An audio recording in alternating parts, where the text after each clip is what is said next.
Hello, I'm Danielle Stimpson and Sagittarius. These are your cards for October 2022. I suggest looking at the videos for your sun, moon, and rising sign if you happen to know all three. The tarot spread that I've created is based around the relevant astrology for the month. If you'd like to know more about that layout, go ahead and check out the description below. There's a handy infographic that you can grab. If you'd like to know more about the astrology, check out the overview video, which will be available shortly. And without any further ado, let's dive right into your reading. Okay, so the first card that comes out for you is the focus and theme for the month. And for you, we have the Queen of Cups.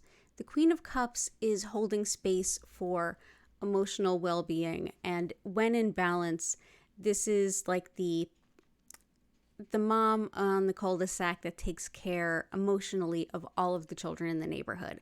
This is an open heart, holding space for others and holding space for yourself. This is someone who gives much of their emotional breadth to the world. On the other side, this could be anything from emotional imbalance to lack of ability to hold that space with good boundaries. So that's your focus of the month, is everything related to that Queen of Cups, the person who is holding that that space of emotional safety in the best of times. The starting point for this month, where do you begin, is the Knight of Swords. The Knight of Swords is very fresh, very sharp, spiky energy. Swords are of the mind and intellect, and the Knights they're very much locked and loaded and looking for battle. They're out there defending the world. When the Knight of Swords comes up, this can be a good thing in terms of going out and being active. You're certainly not stagnating, but at the same time, you may be a bit brash and a little bit quick to rush in. Just letting you know that yes, you're running into things headlong, but make sure that you're giving yourself an opportunity to think. So this is a very mentally challenging kind of time, and you are driven into action by matters of logic, be they good or balanced or not. The challenge of this month. This is when we really start getting into specifics, and don't let it weigh on you too heavy, but the challenge is the devil. And so the devil is not an external force in the tarot. It's not something outside of ourselves. It is actually a part of us. It is an internal. It's sort of the horror movie, the call is coming from inside the house kind of a thing. The devil is us going to the sort of the things that give us comfort at an expense. And so like the deal with the devil. So this can be anything from substance abuse to, and at the very extreme, compulsions and things like that, all the way to things of avoiding reality or bad relationships, finding ways to get through something without actually going through something. This is giving into your most basic urges and desires in a way that is not helpful for you and potentially not for anyone else either.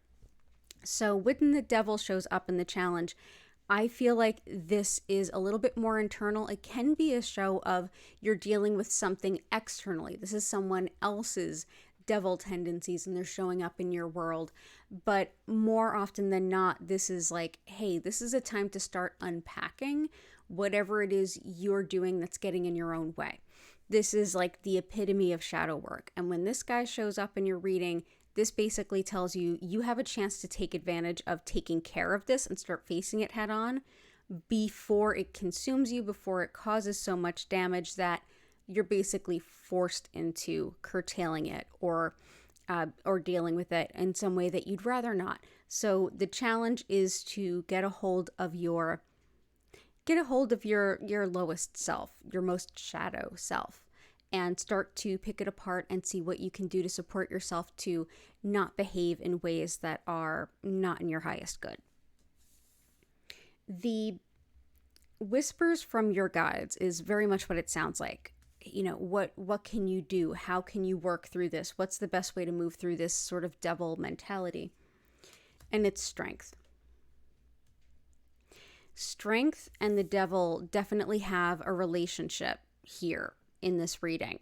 Now, this Knight of Swords can be all about, maybe you're acting a little brash, you're going out with your ego, you're telling everyone else how it is, and maybe you need to kind of pull those swords in and reflect inward a bit.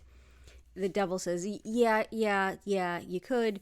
And the Strength card basically says, well, wait a minute. It's time.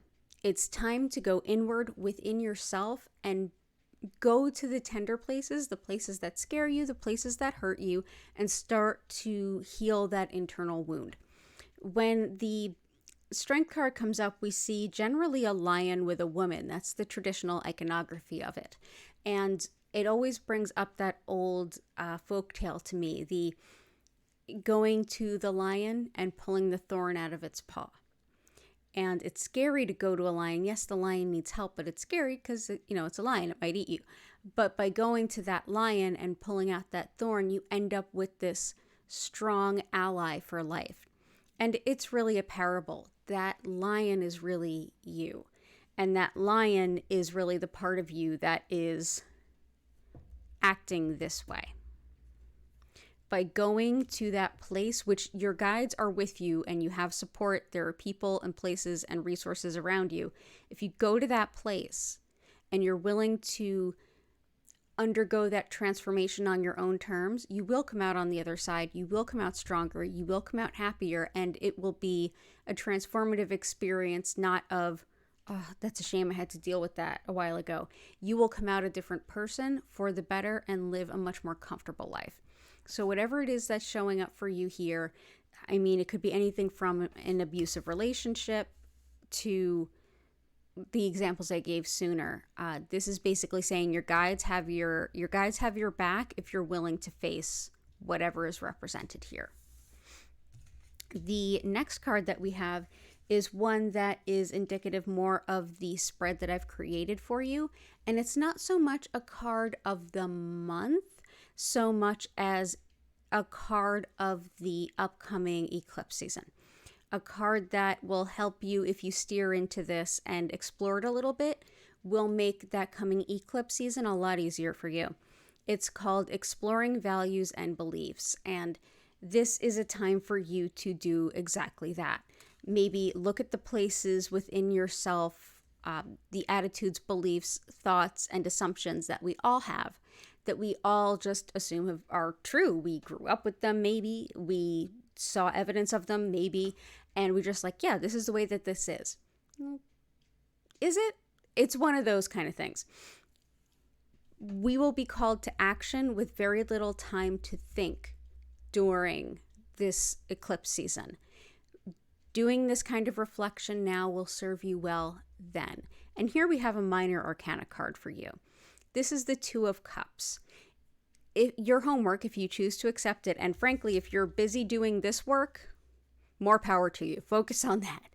But if you would also like to do some additional work, you can explore cosmic relationships. The people that come into our lives, the relationships that we have, the agreements that we make. When do we decide that they are karmic and cosmic and meant to be? What are our attitudes behind that? Do we have any? Do we want to have any? Are we holding on to this ideal that maybe is true or is not true? The Two of Cups is the second best card in the deck. This is telling you to explore any preconceived notions that you may have around how we relate to one another and how we connect with one another for sacred union and good relationship. And that if you have the time and opportunity to do that work, you'll set yourself off for a good eclipse season, but at the same time, you've got enough on your plate. So do the best you can. You've got this. The universe has your back. This is nothing if you are willing to go in and do that work, whatever that looks like for you. And, the devil could be an external force. It could be an internal force. It often is an internal force, but however it shapes up for you, if you want more depth, go ahead and read the sun, moon, and rising for yourself. And if you want to drop in for some live streamed healing with me, go ahead and check the days and times in the description box below. There's also information about my online Reiki classes, Discord, social media, and all that good stuff. If you want to join me for the November forecast, go ahead and subscribe and you'll be the first to know when it's available. Thank you so much for being here. All the blessings to you this October. You've got this, Sagittarius. And I will see you next month.